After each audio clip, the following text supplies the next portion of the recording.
The driver NHRA wished never existed. The most dominant pro stock driver in NHRA history won 11 races in a single season. A record that has never been broken. Not in 30 years, not once. And the NHRA, the organization that handed him the trophy, spent the next decade trying to figure out how to make sure nobody ever talked about how he did it. Because here is what the record books do not tell you. The same year he set that record, the same season, those 11 trophies were sitting on his shelf. Federal agents were already building a case against him. Not for cheating on a drag strip, for something that had nothing to do with racing at all.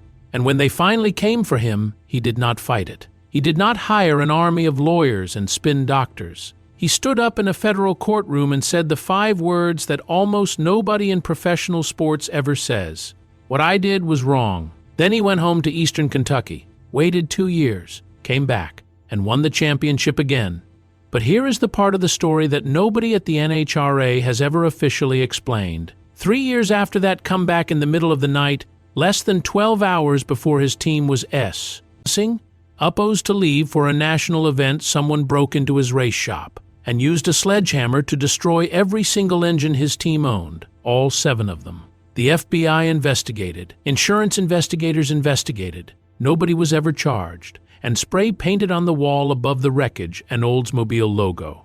His biggest rival's manufacturer, the man who had accused his team for years of cheating, the man whose NHRA officials, people now say, may have known exactly what was happening and looked the other way, the man who won the championship that same season after gaining 500 points in the second. Half of the year once Daryl Alderman's engines were sitting in pieces on a shop floor in Michigan.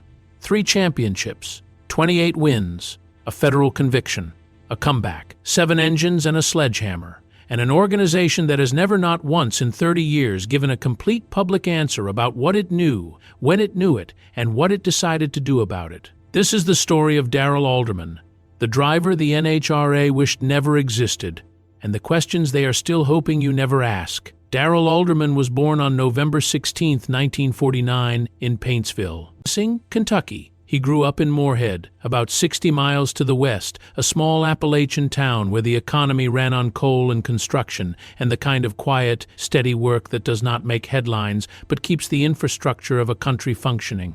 His father, Gabe Alderman, ran a construction company. When Darrell was old enough to be useful, he was in the field, working alongside his father, learning what it meant to show up and do the job regardless of what the weather was doing or how tired you were or whether anyone was watching. The lessons were not complicated. Work hard, be reliable, finish what you start. He was not a child who dreamed of racing. Racing was not something that found you in Eastern Kentucky in the 1960s the way it found boys growing up near the tracks of the American South. He found it himself later. The way some people find the thing that defines them, not through inheritance or circumstance, but through a decision that felt small at the time and turned out to be everything. He started drag racing as a young man at local tracks in Kentucky, not with factory support, not with a crew of engineers and a Chrysler budget, with whatever car he could put, together, and whatever mechanical knowledge he had accumulated from years of working with his hands on his father's job sites. He was not polished. He was not well-funded. He was fast. In the early 1980s, that speed began attracting attention beyond the local strips.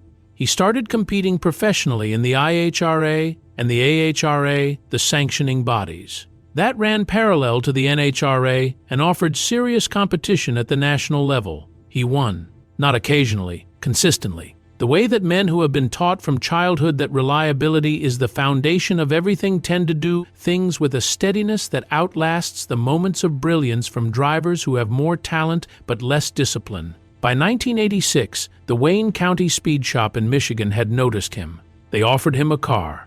He drove a Dodge Daytona in the NHRA Pro Stock class. In his first full season of NHRA competition, Darrell Alderman was named Rookie of the Year. In 1988, Mopar Chrysler's Performance and Motorsport division began sponsoring him. A relationship that would last 16 years, the longest and most consequential factory relationship in pro stock history.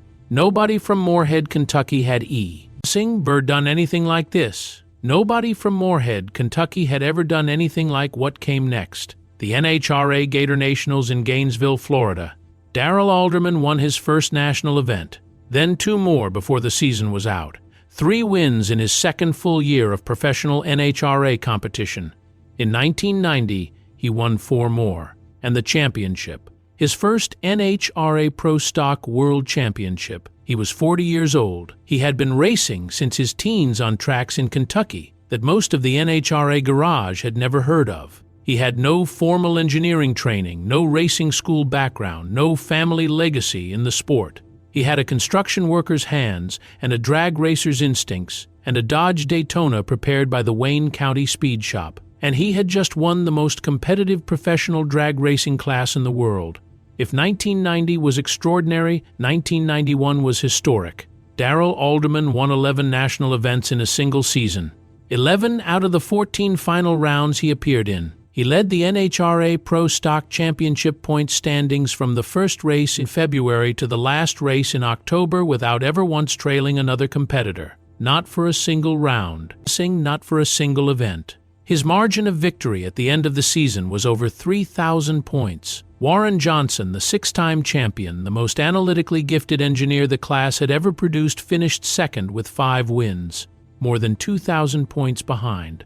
The win record, 11 national event victories in a single pro stock season, has never been matched. It stands today, more than 30 years later, as the most dominant single-season performance in the history of the class. Daryl Alderman from Moorhead, Kentucky, had just put his name permanently in the record book. And in the paddock, behind the smiles and the handshakes and the Mopar press releases, the whispers had already started. The whispers were about the car. Not about Daryl Alderman specifically. About the Wayne County Speed Shop Dodge. About performance numbers that Warren Johnson, who had spent 30 years building and analyzing pro stock engines with a precision that nobody in the class could match, said were physically impossible for a naturally aspirated engine of that displacement at that time. Johnson was not subtle about it. He told anyone who would listen. He ran the numbers page. Sing publicly. He pointed to specific events, specific conditions, specific elapsed times that his calculations said the Wayne County Dodges could not have run without chemical assistance. The word he used was nitrous. Hidden nitrous oxide injection systems disguised inside engine components in ways that made detection during routine tech inspection nearly impossible.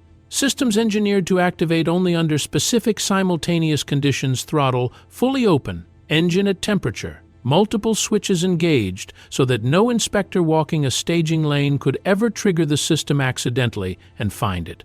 The NHRA senior competition officials said there was no evidence. Their inspectors had gone over the cars repeatedly. Nothing had been found. Johnson's response to that was published in Car and Driver magazine and has been quoted in drag racing circles ever since. You have to realize the NHRA was a co-conspirator in that whole program. Wayne County ran nitrous for too long, and it was too obvious. And the NHRA, with its financial investment, and with Chrysler being the dictator there, they were obviously co-conspirators. Chrysler was one of the NHRA's most significant sponsors. Wayne County was Chrysler's team. The implications of Johnson's statement were explicit, and they were serious. The NHRA's senior vice president for competition, Graham Light, responded, "I can't sit here and tell you absolutely they weren't using it. I can tell you we did not find anything." The whispers never stopped. The cars kept winning. And then, in early 1992, federal agents arrived. Not because of drag racing. Not because of anything that happened on a quarter-mile strip. Because of what Daryl Alderman had been doing away from it. The charges were federal. Conspiracy to possess and distribute cocaine. Daryl Alderman pled guilty. The NHRA suspended him from competition for the 1992 and 1993 seasons. On January 3, 1992, after the suspension was announced, Alderman made a public statement. Not a legal statement, carefully worded by an attorney. A personal one. The NHRA made a very strong statement. What I did was wrong, and this is the penalty I have to pay. 7 words that most athletes in most sports never manage, even after decades of PR coaching. What I did was wrong. He said them in January 1992, in one of the lowest moments of his professional life, with the championship he had won 2 months earlier still fresh on the record books, and 2 years of suspension stretching in front of him. And then he went back to Moorhead, Kentucky, back to the construction business, back to his father's company, back to digging utility lines through Appalachian hills while the sport he had dominated watched him from a distance and waited to see if he would return. During Alderman's absence, the Wayne County Speed Shop placed Scott Jeffrian in the team's second car. Jeffrian was everything Alderman was not: young, charming, media-friendly, a natural fit for the promotional machinery that Chrysler and the NHRA wanted to build around their racing program. He finished runner-up in the championship in 1992, third in 1993. He was fast, genuinely fast, and the whispers that had followed Alderman followed him too. The same numbers, the same impossible elapsed times at altitude in Denver, the same Warren Johnson doing the same calculations and reaching the same conclusions. Nobody found anything. The NHRA kept inspecting. Chrysler kept sponsoring. Mopar kept advertising. The wins kept coming. Daryl Alderman came back in 1994. He won 5 national events in racing and 9 final rounds. He won his 3rd NHRA Pro Stock World Championship. He defeated his own teammate, Scott Jeffrian, in the most dramatic all-Mopar Pro Stock final since the early 1970s. A man who had been suspended for federal cocaine charges, who had spent 2 years away from the sport, who had come back into a field that had continued racing and developing without him, came back and won the championship. It is one of the most remarkable comebacks in the history of professional drag racing. And the NHRA, to its credit, let it happen. Let him race. Let him win. Accepted that he had done what he said he had done, paid what he said he would pay, and earned the right to compete again. Daryl Alderman from Moorhead, Kentucky. 3 championships, 28 national event victories, the 6th most wins in NHRA Pro Stock history. And the story was not over. May 17, 1995. Less than 12 hours before the Wayne County Speed Shop team was scheduled to leave for Englishtown, New Jersey, to compete in the Mopar Parts Nationals. Someone cut a hole in the back door of the Wayne County Speed Shop. They went inside. They found the team's engines, all 7 of them, race-ready, prepare. Racing D for the season, and they used a sledgehammer. Methodically, deliberately, systematically. Water jackets cracked. Oil galleries destroyed. Intake manifolds shattered. A new $6,000 block had its deck beaten in. Nothing else was touched. No tools were taken. No equipment was damaged, just the engines. Team member Jim Musgrave discovered the destruction the following morning. He said it appeared that a sledgehammer had been used. Spray paint on the walls. "See you in E-Town," an Oldsmobile symbol drawn underneath it. E-Town was Englishtown. Oldsmobile was Warren Johnson's manufacturer. Warren Johnson went on to win the championship that season, gaining over 500 points in the second half of the year after the Wayne County team was eliminated. The investigation went nowhere. The FBI looked at it. Insurance investigators looked at it. Nobody was ever charged. Car and Driver magazine, which had been covering the Wayne County nitrous allegations for years, published a theory that some in the drag racing community had been discussing privately. That the break-in was not a random act of vandalism or a rival team's retaliation, but something more complicated. That it was S connected to the nitrous allegations. That someone or some organization had decided that the cleanest way to remove Wayne County from the competition without a public scandal that would embarrass Chrysler was to eliminate their ability to compete. The FBI and insurance investigators pursued this theory. They did not confirm it. The NHRA has never officially commented on it. The question has never been answered. The remaining years of Daryl Alderman's career were nothing like the first. In 1995, he had been leading the championship standings for the first 8 events of the year, number 1 in points, on pace for a 4th title when the chaos of the break-in and the aftermath consumed the season. He finished 14th. The 1996 season was lost entirely. The team needed time to rebuild from the destruction of their engine program. An entire season gone. The next 3 years, 1997 through 1999, Alderman raced without the dominance of the early decade. The equipment was still competitive. The driver was still capable. But the championship-level performance that had made him the most feared man in pro stock for 4 years never fully returned. He won events. He appeared in final rounds. He was still a name that competitors respected and fans recognized.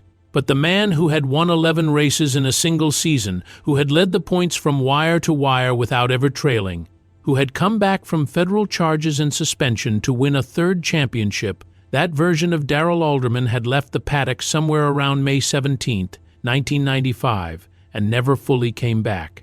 In 2002, he won his 28th national event at the Gator Nationals, the same track where he had won his very first NHRA event in 1989. It ended a 5-year win drought. He was 52 years old. In 2003, his back was failing him. The 2 decades of violent launches in a top fuel-adjacent racing car had accumulated into a physical toll that no amount of determination could overcome. He missed races. He sat out events. The body that had absorbed thousands of nitromethane-powered accelerations was asking for relief. At the Mopar Mile High Nationals in Colorado in 2003, Mopar threw a party for him in the streets of downtown Golden. They gave him the keys to a new Dodge Magnum. He stood in front of the crowd with the trademark grin that drag racing fans had been watching for 16 years. Years. It's been 16 great years, he said. The time has come for me to get these back problems corrected. Really, the future is in doubt. He retired the following year, 2004. 20 years after he had first showed up at an NHRA national event in a Wayne County speed shop Dodge, a construction worker from eastern Kentucky who had no business being as fast as he was. After he retired, Daryl Alderman went back to Moorhead. His father, Gabe, had built the construction company from nothing. When Gabe died in 2009, Daryl took over. His son Chase was already working there, the family business that had been the foundation under everything, under the racing, under the championship years, under the federal charges, and the comeback and the hammer in the night was still there, still running, still digging utility lines through the hills of eastern Kentucky. He told a trade magazine that when he had been racing, he would get a little nervous before each event. But as soon as he started the engine, he followed his plan for winning. And that was it. No more nervousness. Just the plan. When you are in the fast lane of flying everywhere, racing and working, it gets in your blood. Sing, he said. There was no stopping. It was a great run. He told an NHRA writer in 2005, the year after his retirement, that he missed driving and missed his friends, but that he was okay with how things had ended. When you have to give up something that you dearly love, even talking about it just drives the knife a little deeper in your heart. I miss driving and I miss all my friends a great deal, but sometimes you have to accept the fact you're 55 years old and your body isn't what it used to be. And then, in the quiet way that men from Appalachia often have about the large things in their lives, don't worry about old DA, I'll be just fine here in Kentucky minding the family business. The NHRA never fully resolved the questions around Wayne County Speed Shop. The nitrous allegations were never officially confirmed. The hammer in the night was never officially explained. The whispers that followed the team from their first championship in 1990 to their last competitive season in the mid-1990s were never answered with anything more definitive than Graham Light's careful non-denial. I can't sit here and tell you absolutely they weren't using it. I can tell you we did not find and anything.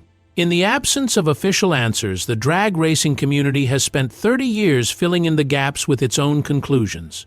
Some believe Wayne County was cheating from the beginning and that the NHRA knew about it and chose to protect its Chrysler relationship. Some believe they were not cheating and that Warren Johnson's allegations were the product of frustration from a competitor who could not explain being beaten. Some believe the hammer in the night was sabotage by a rival team. Some believe it was a private arrangement to end the program quietly without a public scandal. Some believe it was something that has never been proposed in any forum because the truth of it has never leaked far enough to become part of the conversation. Nobody knows.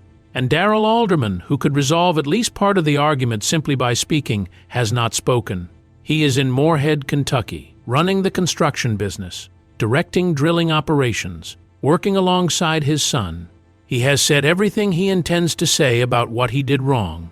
He said it in January 1992 in 7 words. He has said nothing about anything else. There is a display at Don Garlett's Muse. I'm of drag racing in Ocala, Florida. Darrell Alderman's Mopar is in it, a championship-era Dodge from the years when Pro Stock was the most watched class in the sport. Black and gold colors. the Wayne County Speed Shop livery, the car that won 11 races in a single season and set a record that nobody has broken in 3 decades.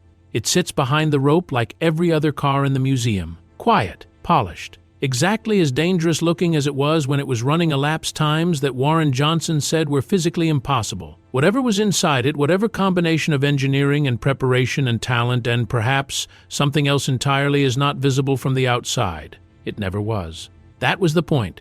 Darrell Alderman from Moorhead, Kentucky won 3 NHRA Pro Stock World Championships, 28 national events, and the 6th most victories in the history of his class. He was suspended for 2 seasons, came back and won again, had his entire engine program destroyed in a single night, and kept racing for another decade before his body finally asked him to stop. The NHRA never gave him a full public accounting of what it knew or didn't know about the cars.